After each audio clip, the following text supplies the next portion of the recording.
La parole pour le groupe Les Républicains est à Monsieur Hervé Mariton.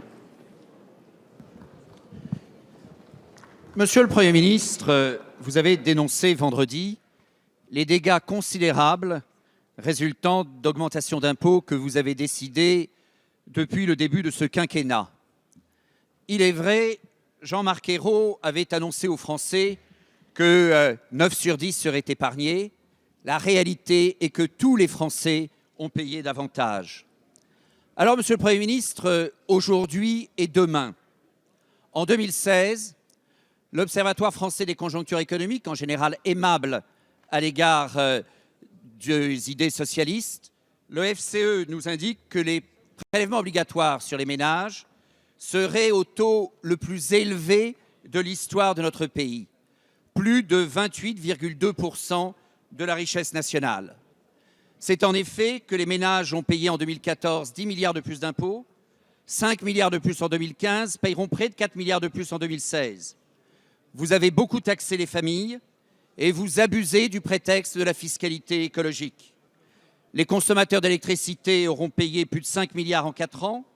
Vous prévoyez d'augmenter la fiscalité du gazole et de l'essence de plus de 10 centimes par litre d'ici 2020. Le diesel que vous dénoncez a bon dos, le monde rural souffre, les abonnés au gaz payent. En fait, toute la fiscalité de l'énergie augmente. Ce sont tous les Français qui payent. L'écologie mérite mieux que d'être le camouflage de votre politique d'augmentation d'impôts. En 2016, la potion est amère, on le sait. Elle sera aggravée par le collectif budgétaire de décembre. Alors pour 2017, Monsieur le Premier ministre, année électorale, oserez-vous renouveler l'engagement de François Hollande qui nous avait dit l'an dernier qu'en 2015, aucun Français ne paierait davantage? Le président de la République a menti. Pour 2017, Monsieur le Premier ministre, qui vous croira? Merci Monsieur Mariton. Monsieur le Premier ministre. Monsieur le Président, Monsieur le député, Monsieur Mariton, ce n'est pas un mea culpa qu'il faut, c'est de la vérité. Et à l'occasion de mon discours de politique générale, en avril 2014, j'avais pointé les maux depuis déjà un certain nombre d'années qui concernent la France. Chômage de masse, déficit trop élevé et fiscalité trop élevée. J'évoquais vendredi le poids de la fiscalité sur les entreprises, sur les ménages, fiscalité de l'État, fiscalité des collectivités locales. Vérité donc, vérité et choix qui ont été faits en 2012, puisque le déficit dépassait les 5%, puisque vous nous avez laissé 600 milliards de dettes. Alors, il faut toujours rappeler les chiffres, Monsieur Mariton. Et ces chiffres, ils parlent d'eux-mêmes. Oui, il y a eu une augmentation de plus de 20 milliards entre 2010 et 2012.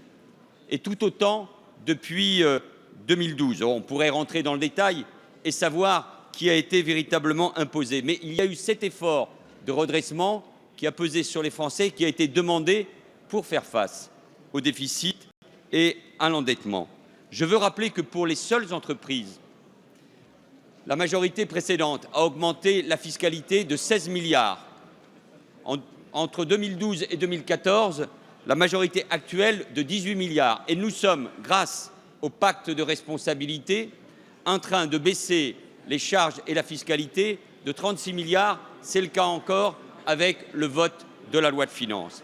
Et vérité aussi pour ce qui concerne la fiscalité qui pèse sur les ménages, puisque 12 millions de foyers fiscaux vont bénéficier sur ces 2 années de la baisse de la fiscalité.